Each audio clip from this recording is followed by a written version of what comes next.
The neighborhood was perfect. Manicured lawns, white picket fences, and an HOA president named Karen who ruled with an iron fist. I had always managed to stay under her radar until she set her sights on my barn. It was a sturdy old structure, passed down from my grandfather, and I used it to store tools, extra lumber, and a few mysterious crates I inherited from a long-lost uncle. One fine Saturday morning, Karen strutted up my driveway with the confidence of a general preparing for war. "This barn is an eyesore," she declared, flipping through a clipboard filled with HOA regulations. "We've decided that it needs to be repurposed for community use." By we, she obviously meant herself. I leaned against my porch railing, crossing my arms. "Not gonna happen," I said. That was the day I unknowingly entered into a war I never asked for, but one I was more than willing to win. Karen wasn't the type to take no for an answer. Within days I started receiving official-looking letters in my mailbox. First, a warning about the structural integrity of my barn. Then a notice about how my unmaintained property was affecting home values. I chuckled at the absurdity of it all. The barn was in better shape than Karen's entire personality. Then came the fines. I was expected to pay $100 for every day the barn remained in my possession. That's when I knew she wasn't playing fair. "Oh, you want the barn that badly?" I muttered to myself. "Fine, Karen. You can have it. But you're gonna regret it." That's when the idea hit me, a brilliantly devious, slightly unhinged but utterly satisfying idea. Snakes. Lots and lots of snakes. I spent the next week making some, let's say, unconventional purchases. A local reptile enthusiast, let's call him Snake Dave, was more than happy to supply me with an impressive collection of slithering, hissing reptiles. "You want non-venomous, right?" he asked, eyeing me suspiciously. I shrugged. "Sure, Dave. Let's go with that." As the days passed, the barn became less of a storage unit and more of a reptilian fortress. I carefully released dozens of snakes, ensuring they had cozy little hiding spots. Some slithered into the hay bales, others curled up in the corners. I even set up a few hidden cameras because, let's be honest, I wasn't going to miss the show when Karen finally got what she asked for. The day had finally arrived. Karen, dressed in her usual power suit and armed with a battalion of HOA cronies, stood triumphantly outside my barn. She held a set of papers, probably some official nonsense stating that I was relinquishing my property.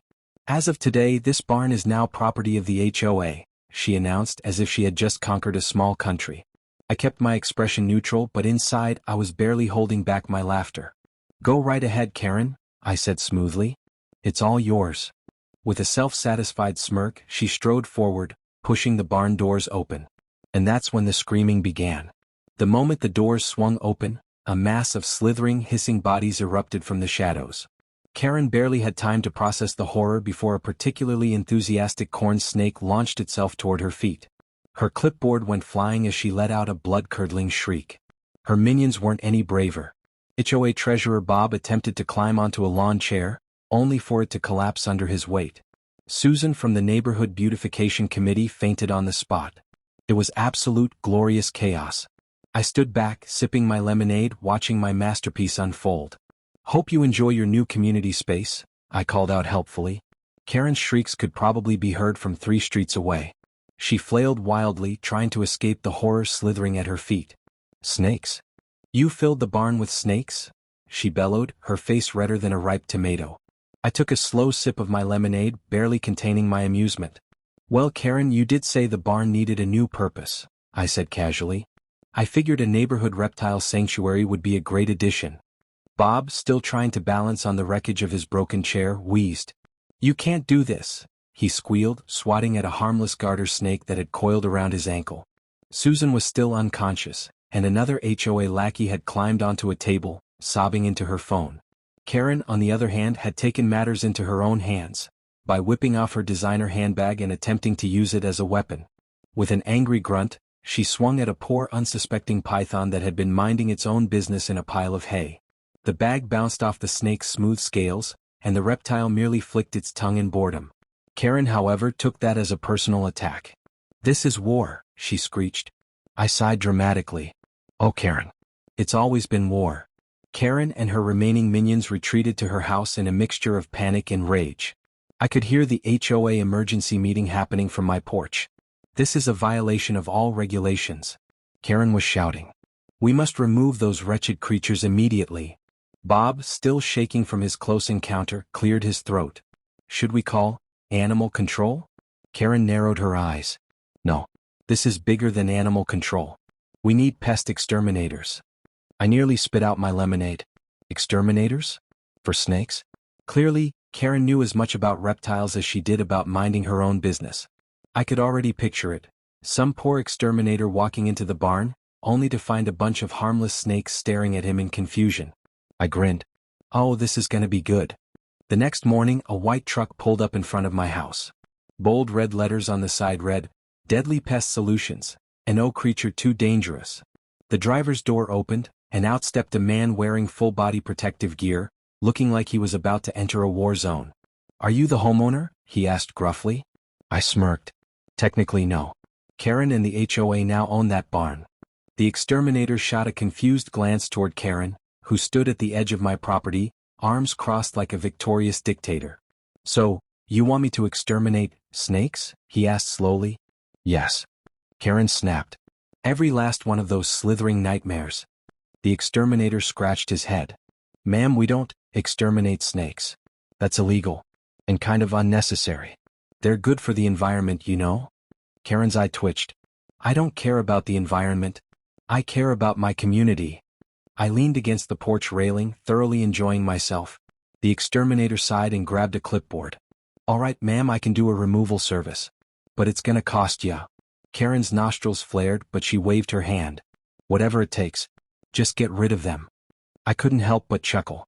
Karen was about to pay thousands of dollars to have my harmless, non-venomous snakes gently relocated.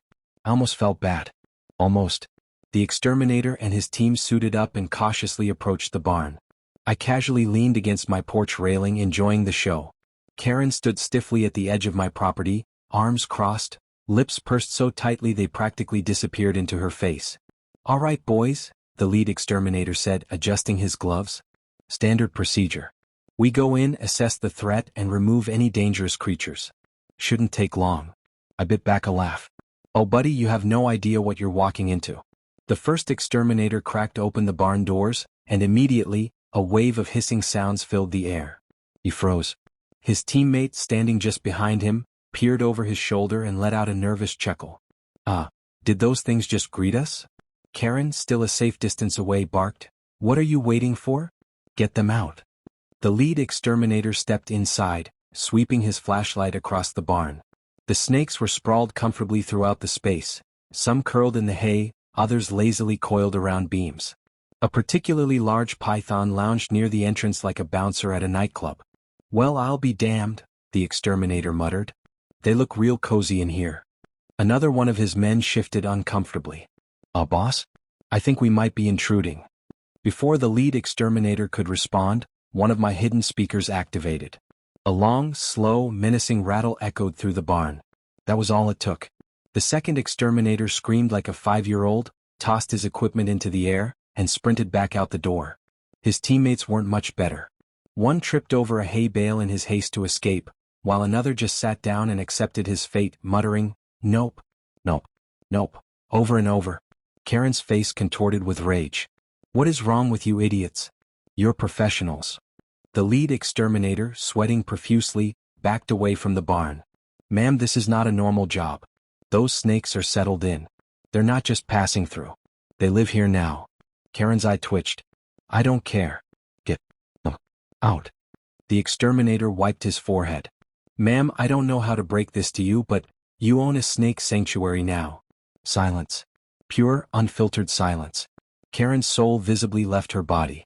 Her jaw worked up and down like a fish gasping for air. Her HOA minions whispered nervously amongst themselves. Bob, who had returned just to watch, snorted so hard his soda nearly shot out of his nose. I grinned. Congratulations, Karen. You're officially the proud owner of a reptile conservation center. I hear donations for these things can be tax deductible. Karen let out a noise that can only be described as a dying fax machine combined with a car alarm. The exterminator patted his clipboard. Look, lady, I can call a specialist, but this isn't a one-day job. These snakes aren't going anywhere unless they want to. Karen, now vibrating with barely contained fury, whipped around and stormed off. This isn't over, she shrieked over her shoulder. I waved. See you at the next HOA meeting, zookeeper? Bob wheezed. Dude. She might actually explode. I sipped my lemonade. I know, Bob. I know. That night, I received an anonymous tip that Karen had called an emergency HOA meeting, and this time she had a plan. She wasn't going to stop until she took me and my snake empire down for good. Oh, this was going to be fun. The emergency HOA meeting was scheduled for 7 p.m. sharp. By 6:45, half the neighborhood had already shown up. Not because they cared about HOA rules, but because everyone knew that whenever Karen was mad, something ridiculous was about to happen. I strolled in 5 minutes late, carrying a fresh glass of lemonade just to be extra obnoxious. Bob was already there, seated in the back row with a bag of popcorn, while Susan, who still looked traumatized from her last snake encounter, clutched her purse like it was a life vest. Karen stood at the front of the room, her arms crossed so tightly it looked like she was trying to fold herself in half. She had a giant presentation board set up next to her, covered in charts, bullet points, and what appeared to be a flowchart of how to remove me from the neighborhood. All right, everyone settle down, she barked, tapping her manicured nails on the table. This is serious. We are gathered here today to discuss the complete infestation that has taken over our community. Thanks to a certain individual, she shot me a glare. We are now forced to live under siege. Bob raised a hand. I mean, technically the snakes are just staying in the barn. So it's more like under slight inconvenience than siege. Karen slammed her palm on the table. Bob, shut up. Bob calmly ate another handful of popcorn. Karen flipped to the next page of her board, which had a giant photo of me taped to it. Underneath, in bold red letters, it read, Public Enemy. Oh wow, I said, sipping my lemonade. I always thought I'd look good on a most wanted poster. Karen's eye twitched. This man, she screeched, pointing a dramatic finger at me, has single-handedly turned our peaceful neighborhood into a reptilian hellhole. And I will not stand for it. A murmur rippled through the crowd.